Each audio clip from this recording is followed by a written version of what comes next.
menerbitkan sebuah aturan hampir di seluruh negara untuk mentaati dan meratifikasi yang namanya FCTC atau Convention on Tobacco Control, kontrol terhadap kebijakan peredaran tembakau atau rokok di seluruh dunia. Dan Indonesia tidak menandatangani, tetapi disebut meratifikasi juga tidak, tetapi menerapkan pasal-pasal anti tembakau atau pengendalian tembakau ini melalui PP 109 dan Undang-Undang Kesehatan di pasal 113. Ini menyebutkan bahwa yang menjadi petaka tembakau adalah karena tembakau adalah produk atau nikotin. Nikotin adalah produk dari tembakau dan peredarannya, produksinya harus benar-benar dikontrol, diperketat dan dibatasi. Kemudian muncul kebijakan cukai, kemudian perpajakan dan sebagainya, termasuk periklanan dan lain sebagainya, memang sangat-sangat dibatasi. Di televisi juga kita tidak lagi menyaksikan iklan tembakau dibolehkan, iklan rokok dibolehkan, tetapi pada jam di atas jam 9 kalau nggak salah. Nah, lalu di situ berdampak khususnya masyarakat petani tembakau di Temanggung dan Magelang khususnya yang notabene berada di kawasan dataran tinggi. Ini yang paling mengalami dampak dari penerapan kebijakan tersebut. Karena apa? Karena kemudian di Undang-Undang dan PP 109 itu membatasi kadar nikotin, sehingga kemudian nikotin ini harus menggunakan nikotin rendah.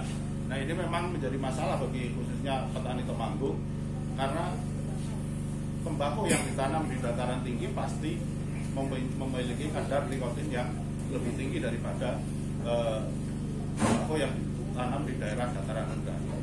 Nah, dari situ kemudian apakah ini juga merugikan petani? Jelas. Tetapi apakah kemudian merugikan pabrik? Ini masih tanda tanya. Karena pabrik juga bisa menyesuaikan dengan kebijakan itu. Ternyata pabrik banyak melakukan tembakau impor. Nah, yang terjadi itu kenapa kemudian tembakau kita harganya murah, karena kebijakan itu kemudian melahirkan impor tembakau dari tembakau Cina tobacco, Jepang tobacco dan lain sebagainya, dari Amerika dan sebagainya, masuk dengan harga yang sangat murah dengan nikotin yang sangat rendah. Lalu kemudian masalah tembakau sesungguhnya di mana? Saya dulu seperti disebutkan Mas Maman tadi, bahwa dulu saya di tahun 2009, 2010 sampai 2015 saya bersama Serikat Petani Tembakau Lereng Gunung Prau di Kabupaten Kendal bersama-sama berjuang menolak PP dan Undang-Undang Kesehatan tersebut. Kalau Mas Nur Hasan mungkin menggunakan kaosnya Laskar Kretek, termasuk salah satunya dengan teman-teman Laskar Kretek di Temanggung dan lain sebagainya. Ribuan petani kita kerahkan ke sana, tetapi kita dalam posisi yang sebetulnya sudah tahu ini kita tidak akan menang karena kita melawan kebijakan WHO, bukan pemerintahnya. Pemerintah pasti tidak berdaya. Pemerintah mau menolak gimana, uang utangnya sama IMF sebenarnya nggak mungkin melakukan itu. Artinya mau tidak mau harus di ratifikasi, harus dibuat undang-undang, PP, kemudian sampai ke daerah-daerah, perda, kawasan tanpa rokok dan seterusnya. Nah ini yang kemudian membuat petani menjadi persoalan tersendiri. Nah, sebetulnya apa masalah pangkal masalahnya?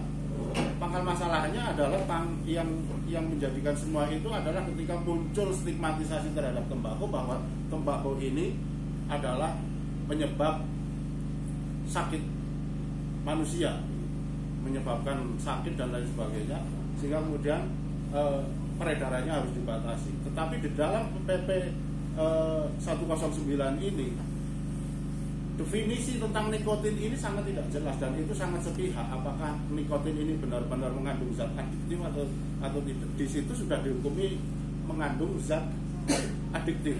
Sementara yang kita ketahui, kita rasakan bahwa rokok itu tidak masuk bagian, atau tembakau itu tidak masuk bagian zat adiktif. Dia itu habit. Kalau adiktif itu obat. Misalnya Pak Sidik sakit kepala, kemudian minum botrek, besok sakit lagi, minum botrek lagi, dan sebagainya, itu adiktif. Tetapi tembakau misalnya, kita menghisap tembakau, wayah sasi poso, orang merokok ya apa-apa, yang berhenti merokok juga nggak apa-apa. Artinya dia bukan masuk kategori adiktif, tetapi habit atau kebiasaan. Hanya wis podo karo jenengan misalnya tiap hari makan nasi, orang makan sego ya rasanya orang penak dan seterusnya. Kira-kira itu.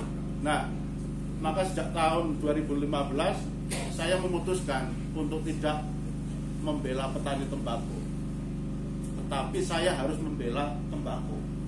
Karena yang distigmatisasi itu, yang dituduh tidak baik itu tembakonya, bukan petaninya. Kalau tembakonya clear, petani otomatis masalahnya selesai. Karena menjadi yang pangkal masalahnya adalah stigmatisasi tembakau, dituduh buruk begitu. Nah, bagaimana kemudian kita memulihkan itu? Maka sejak tahun 2012 sampai 2015 sampai sekarang saya coba di mana-mana saya kampanye tembakau sehat. Kemudian saya membuat guyuban sehat tembakau Indonesia, Gusti itu. Nah, kenapa kemudian banyak yang teman-teman mempertanyakan rokok kok sehat sekali? Tetapi itu kita sudah membuktikan, dan saya kebetulan bareng dengan namanya Dr. Greta Zahar, penemu define rokok sehat. Dan ini bukan hanya sehat, tetapi juga untuk terapi. Berjalannya melalui komunitas. Kita melakukan, dan ini tidak menggunakan cukai, sengaja tidak menggunakan cukai, bukan melawan, tetapi kita mendidik masyarakat agar lebih satu dalam kesehatan. Kita juga bisa mandiri dengan tembakau itu, kita bisa mandiri dan kemudian membuat satu komunitas yang sehat karena tembakau begitu. Itu juga harus ditunjukkan pada orang, sehingga stigma tembakau ini akan hilang dengan sendirinya ketika masyarakat sekarang menyatakan bahwa tembakau itu ternyata tidak masalah. Sebetulnya sebagian orang dengan aturan itu walah orang masalah, wong ini tetap udut ya, tetap sehat-sehat wae dan seterusnya. Tetapi itu harus dibuktikan secara baik secara akademis, saintifik dan lain sebagainya. Nah, mungkin Pak Sintik nanti bisa cerita soal produksi rokok, industri rokok di industri ya, atau di luar perusahaan-perusahaan besar. Nah, sistem mekanisme pasar yang tercipta oleh kultur ekonomi pertembakauan ini kan memang ekonomi yang tidak menguntungkan bagi petani sebetulnya. Sistem pasar yang tidak sama sekali menguntungkan pada petani, karena ada pabrik di bawahnya, nanti ada grader, ada tengkulak dan lain sebagainya. Tekan enggon, petani ini ya harus mau bertani harus utang, dan ketergantungan terhadap grader, terhadap dagang tembakau itu sangat kuat. Dia tidak bisa menentukan harganya sendiri. Tetapi kalau mungkin Pak Sintik mempunyai pabrik misalnya, bisa langsung direct penjualan tembakau itu, Pak Sintik bisa langsung mengambil dari petani tanpa harus melalui grader dan semua ini yang memang sejauh ini bisa dianggap menjerat petani tembakau ini. Nah, ini satu hal yang mungkin saya sepakat bagaimana kita kemudian mendorong industri-industri pertembakauan di tingkat bawah ini lebih kuat lagi, lebih masif, sehingga bisa menolong ekonomi pertembakauan. Nah, salah satu contoh sekarang itu setelah kita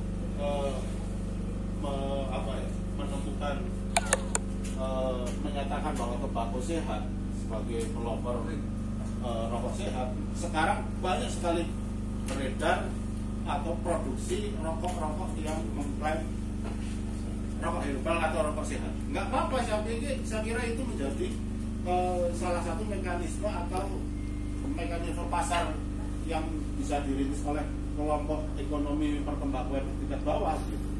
Artinya bisa menemukan pasar sendiri dengan itu gitu. Bahkan di kemarin belum lama ini di Parakan juga ada satu pabrik rokok herbal juga. Kalau dia ngomong bahwa itu rokok tanpa saus, rokok tanpa saus namanya Min sama Sindoro Sumbing loh. Ya. Nah, itu ternyata laku keras khususnya di daerah saya di Kendal, sangat bagus. Nah, artinya apa? Kemudian yang membedakan, mungkin sedikit itu bukan promosi tetapi cerita aja. Yang membedakan rokok ini dengan rokok gudang garam atau samsu atau jarum itu apa? Kan sama-sama tembakau, yang ada yang beda karena sama-sama tembakau. Yang beda adalah prosesnya, sama bungkusnya. sama bungkusnya. Yang beda prosesnya, karena kita menggunakan tembakau murni, alami, dan sama sekali tidak menggunakan sintetis apapun. Nah mungkin kecurigaan saya, rokok bisa jadi disebut tidak sehat, tetapi bukan pada tembakonya, tapi di saus atau campurannya itu ada penggunaan bahan-bahan sintetis. Kalau mungkin rokok zaman dulu ya tidak ada yang mengganti, tapi karena kemajuan teknologi, karena industri makin besar, tidak mungkin pabrik rokok juga tidak menggunakan bahan campuran. Karena karakteristik tembakau itu karakteristiknya adalah cepat berubah, Pak. Karena mungkin juga tahu, misalnya rokok dipakai dalam waktu berapa jam gitu, pasti rasanya berubah. Kena panas sedikit berubah. Tembakau itu karakternya sama dengan kopi, dia menyerap dan gampang berubah. Sehingga ada kebutuhan pabrik itu harus memberikan bahan campuran, termasuk mempertahankan taste rasa dalam rokok. Misalnya samsu ya harus seperti itu dan sampai kapanpun tidak berubah. Terus kemudian jarum ya seperti itu. Yang tidak berubah itu saya yakin bukan tembakau asli, tapi ada bahan tambahan yang memang di situ diselipkan untuk